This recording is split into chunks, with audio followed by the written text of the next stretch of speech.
When a flight attendant notices a passenger acting strangely during a routine flight, his instincts tell him something isn't right. What begins as a quiet observation escalates into a high-stakes confrontation. With fear spreading through the cabin, he steps up to protect everyone on board in a way no one expected. But what really happened in those tense moments that turned him into a hero? Make sure to hit the subscribe button so you don't miss any inspiring stories I share. The sun was just beginning to rise over Riverside Airport as passengers trickled onto Flight 742, bound for Havenport.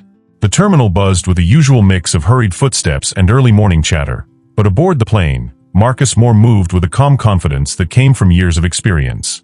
At 42 years old, Marcus had seen it all: disruptive passengers, medical emergencies, and the occasional unruly traveler.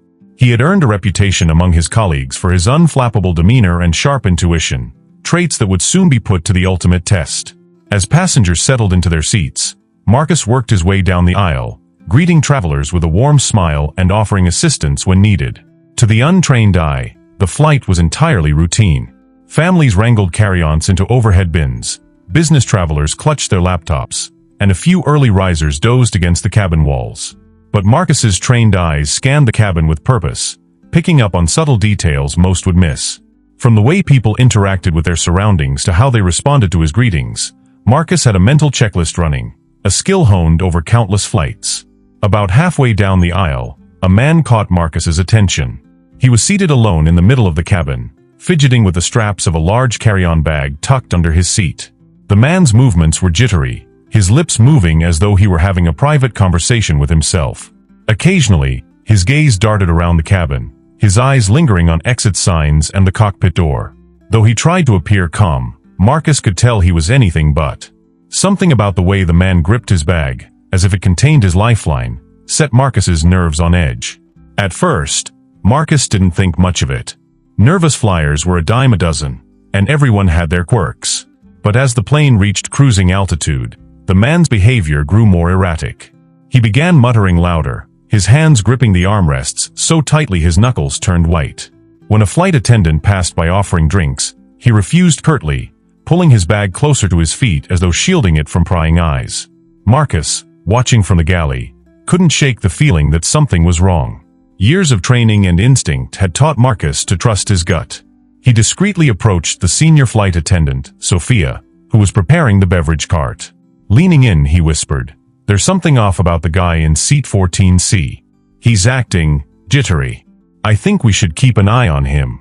Sophia glanced toward the man and nodded. "Got it. Let's monitor him for now," she replied, her tone calm but serious. Together, they agreed to remain vigilant without alarming the other passengers. As the flight continued, Marcus kept a subtle but watchful eye on the man. His behavior didn't improve. In fact, it became more concerning. He reached into his bag several times, fumbling with something inside before quickly zipping it closed. Each time, Marcus's heart raced a little faster. Was it a phone? A device? Marcus couldn't tell, but he knew it was time to act. Approaching Sophia again, Marcus suggested they discreetly alert the cockpit. "Just in case," he added. Sophia agreed and relayed the information to the captain, who confirmed that the situation would be monitored closely. They had protocols in place for these kinds of scenarios, though they rarely needed to use them. Despite his calm exterior, Marcus felt the weight of responsibility pressing on him. His job wasn't just about serving drinks or handing out peanuts. It was about ensuring the safety of everyone on board. And something told him that today, that responsibility would be tested in ways he had never imagined. As Marcus passed the man's row again, he noticed the man's hands trembling as he gripped his bag. This time, their eyes met, and for a split second, Marcus thought he saw something. Fear? Desperation? Determination? It was hard to say, but the intensity of that moment sent a chill down his spine. Back in the galley, Sophia asked quietly, "What do you think he's up to?" Marcus shook his head. "I don't know, but we need to be ready for anything." Just then, the man stood abruptly, his bag clutched tightly to his chest. The sharp sound of his seatbelt snapping back into place drew the attention of nearby passengers. Murmurs began to ripple through the cabin as Marcus watched the man take a deep breath, his shoulders rising and falling in what appeared to be an attempt to steady himself. Marcus's pulse quickened. Whatever the man was about to do, it was clear he had made up his mind. The moment the man stood, The atmosphere in the cabin shifted. His abrupt movement caused several passengers to glance up from their books and screens. Clutching his bag tightly, he strode toward the front of the plane, his steps hurried and almost frantic. His body language exuded a strange mix of determination and panic, sending an unspoken alarm through the cabin. "This plane is going to a new destination," he suddenly announced, his voice trembling but forceful. The words sliced through the hum of conversation, leaving a heavy silence in their wake. A ripple of confusion spread as passengers turned to one another, the weight of his statement sinking in. Fear followed swiftly, igniting the air with tension. Marcus was already on his feet. Positioned near the galley, he moved quickly to intercept the man before he reached the cockpit door. Years of training kicked in as Marcus planted himself firmly in the aisle, blocking the path with an air of authority that belied his own rising adrenaline. "Sir, I need you to stop right there," Marcus said, his voice steady, projecting calm control. The man didn't stop. His focus was locked on the cockpit, his pace unbroken. As he advanced, he raised his voice. "No one move, or this plane won't be safe." The ambiguity of his threat sent a jolt of dread through the passengers. A woman gasped audibly. Parents clutched their children closer, while others froze in place, their hands gripping armrests as if bracing for impact. Marcus took a deliberate step closer, maintaining his composure. "Let's talk about this. I'm here to help. Tell me what's going on." His tone was firm yet soothing, designed to de-escalate the situation. Marcus knew from experience that panic was his worst enemy. It could push an unstable person into dangerous action. The man's chest heaved as he took shallow, rapid breaths, his knuckles white as he clutched the bag. His eyes darted from Marcus to the cockpit door, his internal conflict palpable. He shouted again, his voice now tinged with desperation. "I said, don't come closer." He took a shaky half-step backward, his erratic movements raising more alarm. In the galley, Sophia discreetly signaled to the other crew members. Without missing a beat, they began moving to their pre-assigned emergency positions, the choreography of their training coming to life. Sophia herself had already slipped into the cockpit moments earlier to alert the captain. Her calm but urgent message ensured that the crew on the flight deck were prepared and ready to act. Passengers exchanged wide-eyed glances, their faces pale with fear. A young mother pulled her toddler into her lap, whispering words of comfort that sounded shaky even to her. A businessman in the front row looked back, gripping his phone as if debating whether to make a call. The scene was a tableau of frozen terror, with Marcus at its center, the sole line of defense between the man and the cockpit.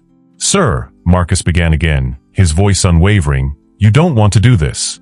Think about the people here. There are over 100 of us on this plane. Let's work together to make sure everyone gets home safely." His words hung in the air, seeming to reach the man for a moment. His posture softened slightly, his grip on the bag loosening. For a fleeting second, Marcus thought he had broken through. But then, as if pulled by some internal force, the man's hand moved toward the zipper of his bag. The motion was almost instinctive, subtle enough that most passengers didn't notice, but Marcus did. His muscles tensed, his mind racing. What was inside? A weapon? A dangerous device? Whatever it was, Marcus knew he couldn't let him open it. Behind him, the other flight attendants continued to work silently. One positioned herself near the emergency equipment, ready to act. Another stayed near the rear of the plane, calmly redirecting passengers' attention and ensuring that no one panicked further. Meanwhile, the captain had informed air traffic control, setting emergency protocols into motion. As the man's fingers grasped the zipper, Marcus raised his hands, palms outward, in a gesture of non-threatening authority. "We can figure this out together," Marcus said, his voice a touch firmer now. "But first, you need to put that bag down." The man hesitated. His breathing slowed for a fraction of a second, his hand hovering just above the zipper. His eyes met Marcus's, and for the first time, Marcus saw the conflict warring within him. It wasn't anger or defiance that dominated, it was fear. Whatever this man was doing, he wasn't a hardened criminal. He was desperate, and desperation could make people unpredictable. Passengers held their collective breath as the standoff continued. The cabin felt smaller, the walls closing in with the weight of anticipation. Marcus knew the next few moments were critical. If he could keep the man engaged, perhaps he could buy enough time for the crew, or himself, to act. But the man's resolve hardened once more, and with a sharp tug, he yanked at the zipper. Marcus didn't hesitate. He stepped forward, closing the distance between them with practiced precision. "Sir, put the bag down now." His voice rang out louder than before, firm and commanding. Passengers flinched, startled by the shift in his tone. The man froze for a split second, clearly weighing his options. The moment of hesitation was all Marcus needed. With the man's hand hovering over the zipper of the bag, Marcus closed the distance in a single decisive move. Years of training and instinct merged as he reached out, his hands expertly gripping the man's arm and pulling it away from the bag. The action startled the man, who let out a sharp yell, struggling to free himself. Passengers gasped audibly, a ripple of chaos spreading through the cabin. Some stood, craning their necks to see what was happening, while others clutched their seats, paralyzed with fear. The mother in the middle rows clung to her child, her eyes wide with terror. For Marcus, the world had narrowed to just one thing: neutralizing the threat. The man lashed out, trying to wrench his arm free, but Marcus's grip was firm. His stance was grounded, his movements deliberate.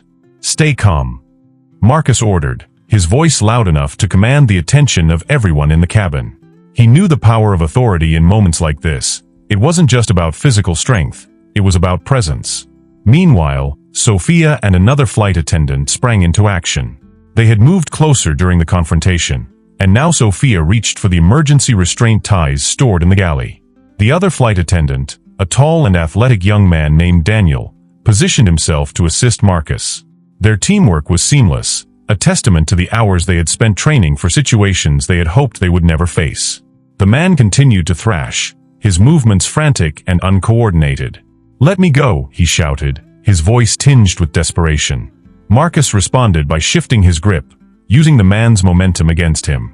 In a swift and practiced motion, Marcus twisted the man's arm behind his back, forcing him to bend forward slightly. "I need you to stop moving," Marcus said, his tone measured and unyielding. Daniel stepped in to secure the man's other arm, and Sophia quickly wrapped the restraint ties around his wrists. The man fought against the restraints, but his efforts were futile. Within moments, he was subdued, his movements restricted. Passengers erupted into a mix of relieved cheers and anxious murmurs, the collective tension in the cabin beginning to ease. As the crew worked to secure the man further, the captain's voice crackled over the intercom. "Ladies and gentlemen, this is your captain speaking. I want to assure you that the situation is under control. We are making an emergency landing at Summersfield Airport, where authorities will meet us on the ground. Please remain seated and follow the instructions of the cabin crew." The announcement helped calm the passengers, but Marcus's focus remained on the subdued man. Even restrained, he continued to mutter incoherently, his eyes darting around the cabin. "What's in the bag?" Marcus asked Sophia, who had taken it and placed it in the galley out of the man's reach. She shook her head, her face calm but her hands trembling slightly as she secured it. "We'll leave it for the authorities to investigate," she replied. "Let's just focus on keeping him contained."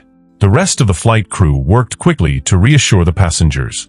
One attendant moved through the cabin, answering questions and offering water to those who seemed especially shaken. Another stayed by Marcus's side, ensuring that the restrained man remained secure. The crew's efficiency and professionalism were evident, turning a chaotic situation into a controlled operation. The plane began its descent, and the tension in the cabin shifted from fear to anticipation. Passengers whispered among themselves, some praising Marcus and the crew for their bravery, while others speculated about what could have motivated the man's actions. Through it all, Marcus remained composed, his presence a calming force in the midst of uncertainty. As the plane approached the runway, the flashing lights of emergency vehicles came into view through the cabin windows. Fire trucks, ambulances, and police cars lined the tarmac, their crews ready to handle whatever awaited them. The sight brought a wave of relief to the passengers, who erupted into applause as the plane touched down smoothly. Once the aircraft came to a complete stop, law enforcement officers boarded swiftly. They moved with precision, taking custody of the restrained man and escorting him off the plane. Marcus provided a quick debrief, detailing the man's actions and the crew's response. The officers commended him and his colleagues for their quick thinking and coordination, emphasizing how crucial their efforts were in maintaining the safety of everyone on board. Passengers began to disembark after the authorities cleared the cabin. Many stopped to thank Marcus personally, some with tears in their eyes. "You're a hero," one elderly man said, shaking Marcus's hand firmly. Another passenger, a young woman, hugged him briefly before stepping into the aisle. For Marcus, the outpouring of gratitude was overwhelming but humbling. He had simply done his job, a job that, on that day, had meant stepping into danger to protect others.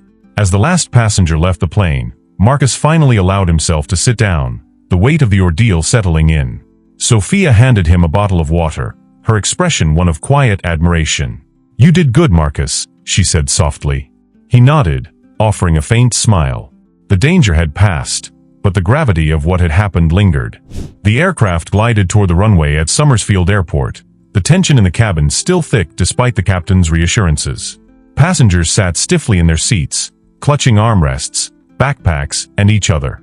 Outside the windows, flashing lights of emergency vehicles illuminated the tarmac, a stark reminder of the ordeal they had just endured. As the plane touched down smoothly, a round of applause erupted from the passengers, a collective release of tension and relief. The wheels screeched against the runway, but the landing was seamless, a testament to the skill of the captain and crew who had maintained their professionalism under extraordinary circumstances. Once the plane came to a complete stop, law enforcement officers and emergency responders quickly approached. From his position near the galley, Marcus watched as the cabin door was opened and uniformed officers climbed aboard. Their presence brought a palpable sense of security to everyone on the flight. One officer, a tall woman with a steady gaze, approached Marcus. "You're Marcus Moore?" she asked, her voice calm but authoritative.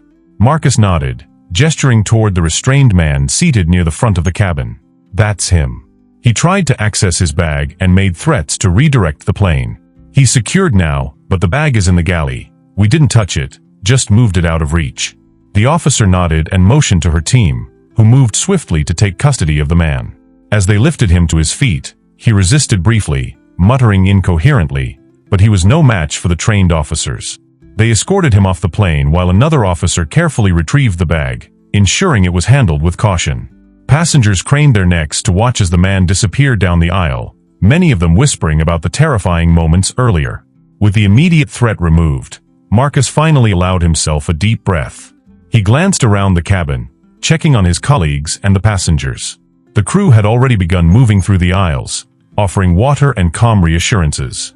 A few passengers sat weeping quietly, their relief overwhelming. Others simply stared ahead, still processing what had happened. Sophia approached Marcus, her expression a mix of exhaustion and gratitude. "The passengers are holding up, but I think we'll all feel this one for a while." Marcus nodded. "We did what we had to do. The team was incredible." Nearby, a passenger spoke up. "You were incredible," she said, her voice wavering. It was the young mother from earlier, her child now asleep in her arms. "I don't know what would have happened if you hadn't been here." Marcus offered her a small smile, humbled by her gratitude.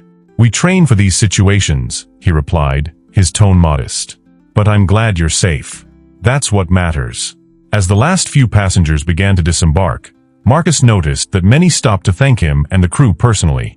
An older man patted him on the shoulder and said, "Son, you're a hero. Don't let anyone tell you otherwise." Another passenger, a teenage boy, gave Marcus a thumbs up, his face breaking into a relieved grin. Each interaction reinforced the gravity of what had just occurred. Outside, the scene on the tarmac was a flurry of activity. Emergency responders evaluated passengers who needed medical attention, though most were physically unharmed.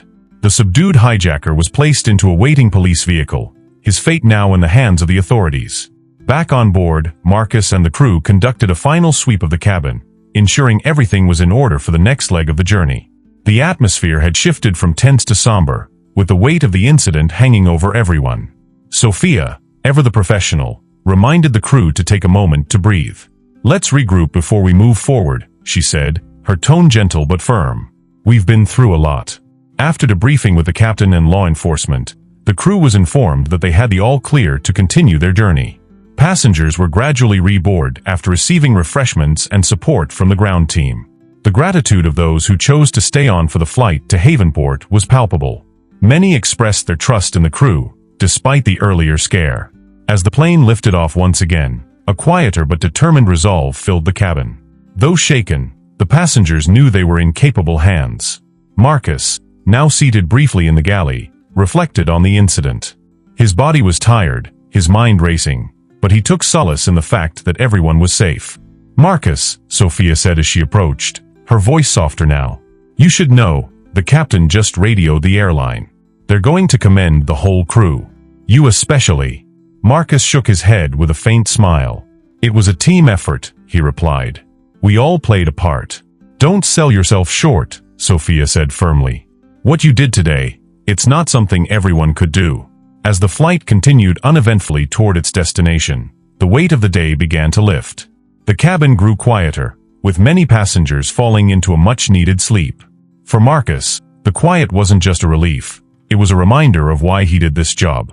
At 30,000 feet, lives depended on the calm and collected actions of those tasked with their care. Today, those actions had made all the difference. The events of Flight 742 quickly made headlines. Within hours of the plane landing in Havenport, news outlets were buzzing with reports of a brave flight attendant thwarting a potential hijacking. Marcus Moore's name was at the center of every story, and the public was eager to learn more about the man who had stepped up to protect his passengers. Back at the airline's headquarters, executives wasted no time issuing a statement. "We are incredibly proud of the swift and heroic actions taken by Marcus Moore and the entire crew of Flight 742, the statement read. "Their courage and professionalism ensured the safety of all on board during an extraordinary situation." The airline pledged to conduct a thorough investigation and provide additional support to Marcus and his colleagues. For Marcus, the recognition felt surreal. He had always approached his job with the mindset of simply doing what was necessary, never seeking the spotlight. But now, his phone buzzed with calls and messages from friends, family, and even strangers who had seen the story on the news. Social media was flooded with posts praising his bravery, with hashtags like #HeroInTheSky and #MarcusMoore trending for days. "I just did my job," Marcus said humbly in an interview with a local news station. "Flight attendants are trained to handle emergencies, and I'm grateful that training prepared me for what happened. But this was a team effort. I couldn't have done it without my amazing crew." The passengers, too, were eager to share their gratitude. Many had written letters and emails to the airline, detailing their experiences and expressing how Marcus's actions had made them feel safe in a moment of utter chaos. One particularly moving letter came from the young mother who had been on the flight with her child. "Marcus, you saved our lives," she wrote. "I will never forget the calm and courage you showed when we needed it most." The airline arranged a formal ceremony to honor Marcus and the crew. Held at a spacious hangar near the airport, the event was attended by airline executives, local officials, and many of the passengers from Flight 742. The atmosphere was celebratory but heartfelt, with a sense of gratitude that was impossible to ignore. When it was time for Marcus to speak, he stepped up to the microphone, the room falling silent in anticipation. "Thank you," he began, his voice steady despite the emotions bubbling beneath the surface. "I'm deeply honored to stand here today, but I want to emphasize that this was not just about me. Every member of our crew played a role in ensuring everyone's safety. This recognition belongs to all of us." His words were met with resounding applause. Many in the audience moved to tears. As Marcus stepped down from the stage, he was met by passengers and colleagues alike, each eager to shake his hand or give him a hug. The experience reinforced the bonds that had been formed during those tense hours on the plane, bonds that would not be easily forgotten. In the days that followed, Marcus returned to his routine, though life had undeniably changed. Strangers recognized him at the airport, offering warm smiles and words of thanks. Fellow flight attendants approached him with admiration, some calling him an inspiration. Marcus took it all in stride, never letting the attention detract from his commitment to his work. "I'm just doing what I love," he said in another interview. "And if that means stepping up when things get tough, then so be it." The incident also sparked broader discussions about the role of flight attendants in ensuring passenger safety. News programs and online forums highlighted the often overlooked responsibilities of the profession, from de-escalating tense situations to providing first aid during emergencies. Many advocated for better recognition and support for cabin crew members, with Marcus's story serving as a powerful example of their importance. As weeks turned into months, Marcus's life began to settle back into a new normal. Yet, the impact of that day remained with him. He often reflected on the moments leading up to the hijacking attempt, wondering what had driven the man to such a desperate act. Though the authorities never disclosed the full details of the investigation, Marcus was relieved to hear that the passengers and crew had been kept safe thanks to the collaborative efforts of everyone on board. For Marcus, the experience was a reminder of why he had chosen this career in the first place. It wasn't just about traveling the world or meeting new people. It was about the trust that passengers placed in him every time they boarded a plane. That trust, he realized, was a privilege and a responsibility he didn't take lightly. In the years that followed, the story of Flight 742 became a defining chapter in Marcus's career. New flight attendants looked up to him as a mentor, eager to learn from someone who had faced the unthinkable and emerged stronger for it. And though Marcus would never describe himself as a hero, those who knew him, and those whose lives he had protected, would always see him as one. I hope you enjoyed this story. I'm sure you'll also love the next one. Click on the video on the screen right now, and don't forget to subscribe if you want to see more videos like this in the future. Thank you for watching until the end. See you soon.